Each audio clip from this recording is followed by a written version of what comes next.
Baik, selamat sore. Kembali lagi bersama saya Dr. Beni Wulur SH Makes. Jadi saat ini seperti kita tahu ya, saya saat ini menangani beberapa investasi gagal bayar.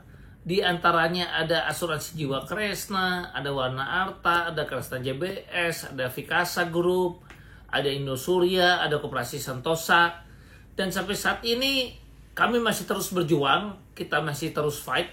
Ya, termasuk Oso dan Mahkota pun kita juga masih terus fight ya untuk membela kepentingan nasabah.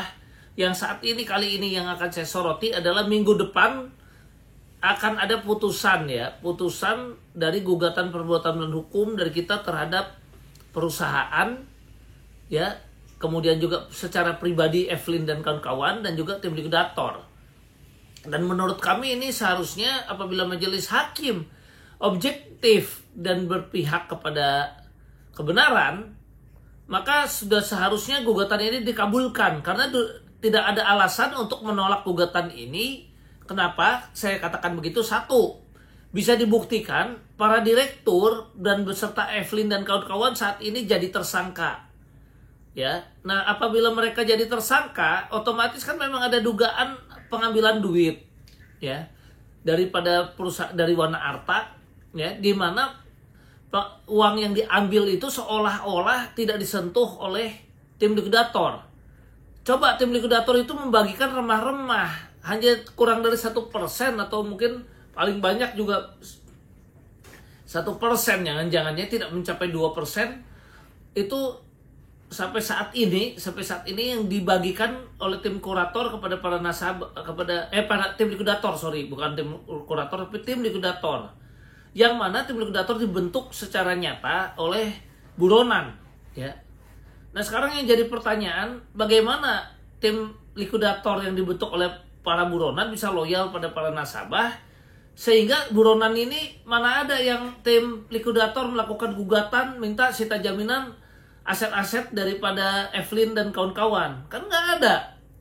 Atau tim likuidator mengajukan permohonan pilot, ya, supaya masuk dalam model pilot, kemudian nanti dengan lewat gugatan lain-lain bisa dilakukan gugatan supaya harta Evelyn dan kawan-kawan ini masuk ke dalam model pilot sehingga bisa dibagikan.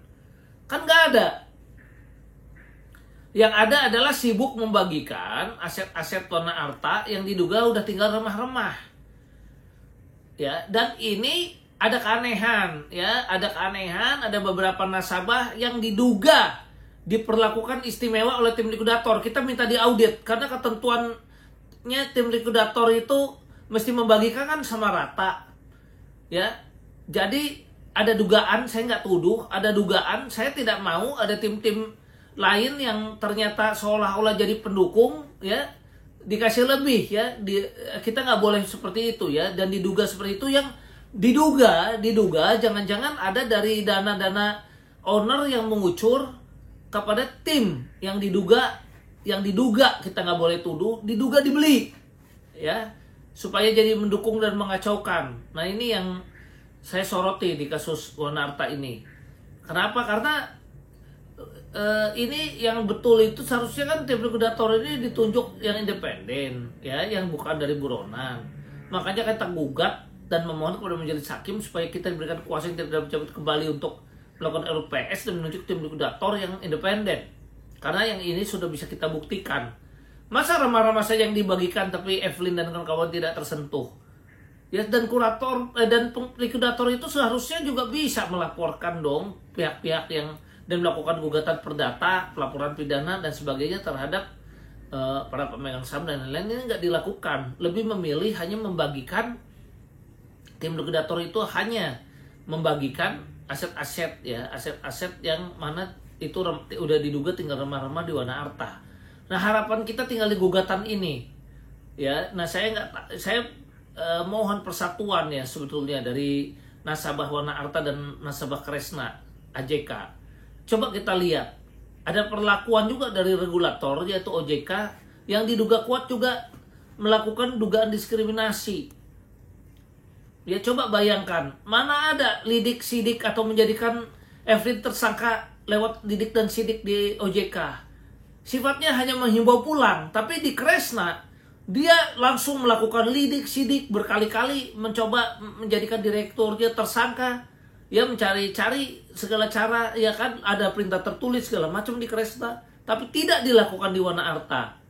Nah, ada apa dengan OJK yang diduga kuat, bahkan OJK ini seolah-olah juga malah memberikan kesempatan buronan itu untuk menunjuk tim likuidatornya, yang mana diduga ini punya kedekatan, dulunya diduga sebagai kuasa hukum dan juga jelas mantan karyawannya. Ya, nah ini yang mohon ditindaklanjuti, jadi mohon dukungan supaya para nasabah di sini mohon ada persatuan, jangan berpikir bahwa gugatan saya, banyak selentingan yang bilang, oh gugatan Pak Benny hanya membela kepentingan kliennya aja, kita yang lain gak kebagian. Kalau tim likuidatornya terbentuk, kemudian tim likuidator yang objektif ini bisa menjangkau harta tidak hanya remah-remah daripada Wana Arta, tentu akan berdampak dibagikannya aset-aset ini kepada seluruh korban pun akan terbantu. Ya, bahkan kalau tim likuidator yang independen ini juga seharusnya melakukan upaya untuk menarik dana-dana yang ada di kejaksaan juga, yang disita ya, yang kemarin ada sekitar 2,3 atau 2,4 triliun kalau nggak salah itu ya. Nanti kita cek lagi berapa dananya yang disita kejaksaan. Nah ini kan seolah-olah tidak ada pergerakan yang ke situ, sehingga kami para lawyer mencoba membantu dan akhirnya ada selentingan.